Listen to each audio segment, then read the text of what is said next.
Começa o nosso papo antagonista falando do primeiro destaque, que é a novela do marco temporal, né? O ministro do Supremo Tribunal Federal, Alexandre de Moraes, votou nesta quarta-feira contra o marco temporal. Esse julgamento havia sido suspenso lá em 2021 e hoje, depois do voto do ministro Alexandre de Moraes, ele foi suspenso de novo porque o ministro André Mendonça pediu vistas. Então, vamos tratar desse assunto, vamos falar ainda que o PT quer uma TV para chamar de sua, isso mesmo, o partido está pedindo um sinal de TV ao Ministério das Comunicações. Vamos tratar desse assunto aqui no nosso Papo Antagonista de hoje também. E falar também da perícia que foi realizada no celular do tenente-coronel Mauro Cid, que mostrou ali, Mauro Cid, ex-ajudante de ordens de Jair Bolsonaro, né? Na perícia do celular dele, a Polícia Federal encontrou uma minuta para a decretação, na verdade, da GLO, da garantia da lei e da ordem. Então, vamos falar desse assunto também aqui no Papo e tratar ainda da medida provisória que foi aprovada na Câmara, que retoma aí o programa habitacional Minha Casa Minha Vida, né? O deputado federal Saulo Viana, que teve uma das emendas aprovadas, inclusive, nessa medida provisória, é o nosso convidado aqui do Papo e ele também é integrante do grupo de trabalho da reforma tributária. Vai conversar com a gente ao vivo nesta quarta-feira, aqui no Papo Antagonista, quarta-feira, 7 de junho, quarta com cara de sexta, porque tem feriado aí, começando a partir de amanhã, mas o nosso papo antes do feriado, antes de quase quartar, né? Você fica aqui com a gente, porque a gente vai trazer para vocês sempre esse resumo das principais notícias do dia. É isso, pessoal. Não se esquece já de deixar o like aqui no programa, não se esquece também de se inscrever e de compartilhar com as pessoas que você gosta. O nosso QR Code está sempre aí no alto da tela, para que você tenha o nosso aplicativo na palma da mão. Pode girar que o papo vai começar. Aconteceu, você fica sabendo aqui. Papo Antagonista.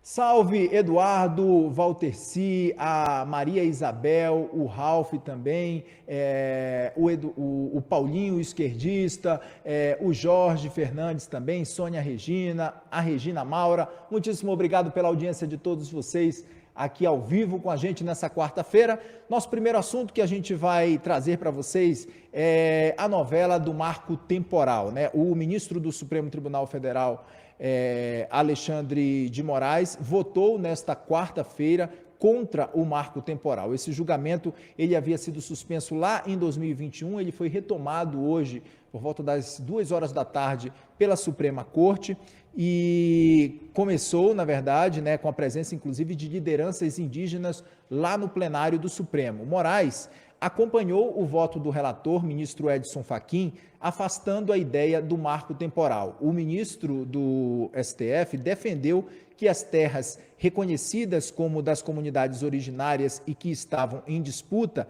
deve ter a posse estabelecida aos indígenas. Foi o que disse nessa decisão Alexandre de Moraes, né, acompanhando o voto do relator, como falamos agora há pouco. Nesse caso, os proprietários devem ser indenizados apenas pelas benfeitorias.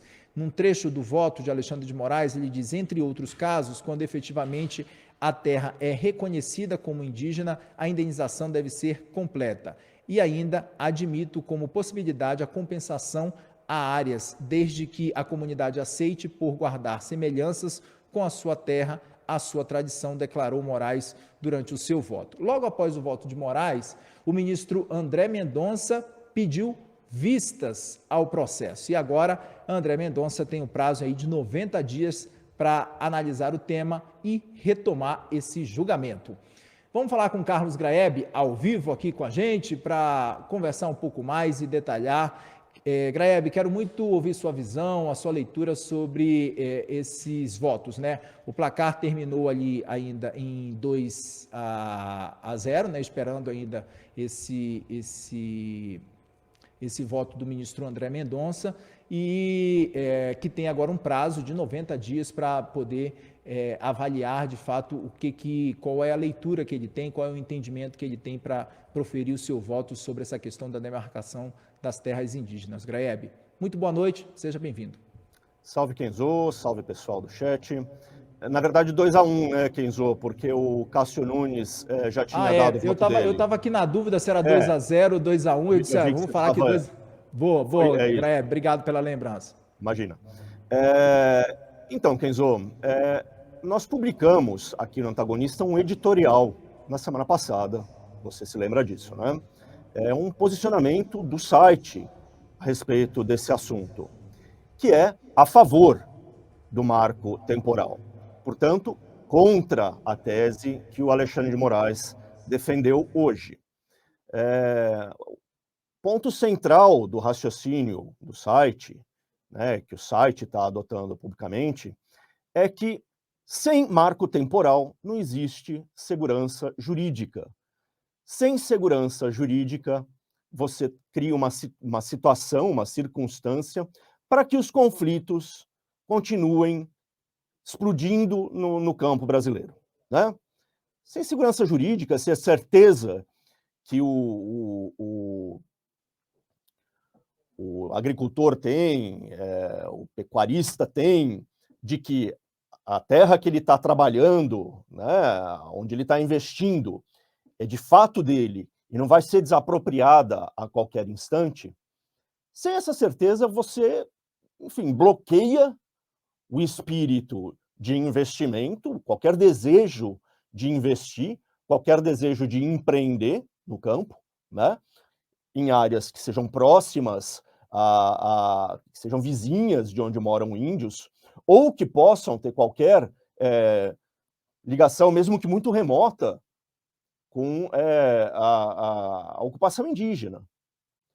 A tese do marco temporal, que foi estabelecida pelo próprio STF, veja só, não é uma invenção de deputados, não é uma invenção de empresas estrangeiras interessadas em ocupar a terra brasileira. Não, a tese do marco temporal foi desenhada pelo próprio STF, lá na época do julgamento da terra indígena Raposa Terra do Sol, território indígena Raposa Terra do Sol. E o que eles diziam? O que o STF reconheceu naquele momento? Que se você deixar em aberto para o passado distante a questão da ocupação, você nunca vai ter certeza sobre as terras brasileiras. É verdade. Os índios estavam aqui.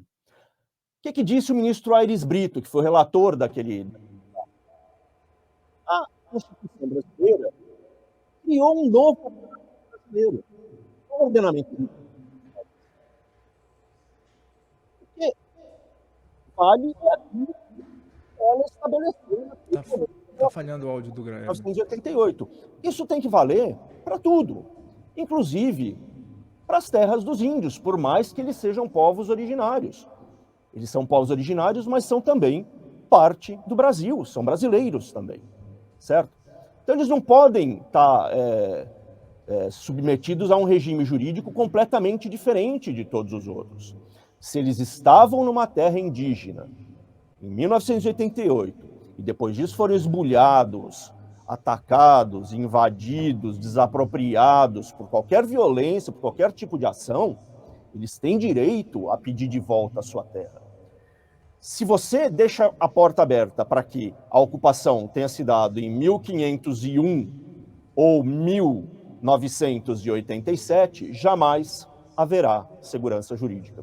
E a gente lembra que a segurança jurídica foi o que fez um território como Raposa Terra do Sol prosperar nos últimos 14 anos. O julgamento é de 2009. Depois que o Supremo decidiu, olha, esse aqui é o território dos indígenas ali em Roraima. Essa terra é de vocês. A partir daí, eles mesmos criaram o que eles chamam de uma gestão modelo para terras indígenas no Brasil. Eles desenvolveram um monte de coisas, tendo certeza de que aquela terra é deles. Desenvolveram agricultura familiar orgânica, desenvolveram programas para formar indígenas que são agentes de saúde, agentes de educação, passaram a vigiar o seu próprio território, ou seja, a segurança jurídica, ela não vale só para o lado do agricultor ou do pecuarista. Ela vale para os indígenas também. No momento em que está definido aquilo, que não há mais contestação, a terra indígena e os povos que estão morando lá têm a condição de prosperar. A segurança jurídica é o que permite casar, né? A preservação desses povos, preservação da cultura indígena e o investimento, o desenvolvimento no agronegócio brasileiro. Mesmo essa solução intermediária que o Alexandre de Moraes está desenhando aí, não tem marco temporal, mas o governo vai indenizar quem tiver investido. Essas indenizações dadas pelo governo são um desincentivo a qualquer coisa, porque as pessoas sabem que elas demoram pra caramba, passam-se anos antes que você consiga definir que vai haver a indenização, que o Estado vai te pagar, e depois disso, o valor quase sempre é inferior àquilo que a terra valeria se fosse de outra maneira, se não fosse objeto de uma desapropriação. Sem contar as maluquices que acontecem com precatórios no Brasil. Você recebe lá o seu título, tá aqui, ó. Você tem uma dívida reconhecida com o Estado brasileiro. Sabe Deus quando é que você vai poder descontar aquele título, né? Então, essa garantia, entre aspas, de que haverá ressarcimento, caso tenha plantações, caso tenha construções, caso tenha silos, caso tenha um monte de coisas que você pode pôr em cima de uma fazenda, ela não é uma garantia de fato. Ela não deixa as pessoas seguras o suficiente para falar, bom, eu vou investir a minha vida nesse espaço de terra. Isso não vai acontecer. As pessoas vão estar sempre com um pé atrás. Então você bloqueia o desenvolvimento, você permite que os conflitos continuem acontecendo, porque vão se multiplicar as contestações de posse, mesmo que sejam posses legítimas por não indígenas, vão se multiplicar pelo Brasil inteiro, por todas as regiões. Por indígenas e também por gente mal intencionada, que vai ver nessa fresta que se abre uma oportunidade para falcatruas. Então, o que o Supremo está fazendo ao negar a sua decisão de 2009 é abrir a porta para um futuro perpétuo de conflitos no campo. E para um futuro em que o ânimo dos brasileiros para investir no campo vai se reduzir. É ruim a decisão sob qualquer ângulo que você enxergue. É ruim, inclusive, para os índios, que vão estar metidos aí nesse futuro de conflitos, né? É bom, por outro lado, que o André Mendonça tenha pedido vista nesse momento. Porque, dessa maneira, quem sabe, a discussão que também está acontecendo no Congresso se encerra, existe um regramento feito pelos parlamentares que representam, que são a nossa representação, a representação do país inteiro, né? E dessa maneira, você estabelece de uma vez por todas qual é a lei que vale para essas terras, sem que, mais uma vez, o Supremo tenha que substituir o Congresso e impor uma legislação feita por 11 pessoas, em vez de termos uma legislação feita pelos 503 deputados e pelos 81 senadores. Então, tomara que o Congresso conclua a votação antes. Tudo indica que lá a votação é a favor da tese do marco temporal, e que essa solução meio de compromisso, meio mambembe, que começou a se desenhar no Supremo, não prevaleça, o Supremo abandone essa ideia. O antagonista, para resumir, é a favor da tese do marco temporal.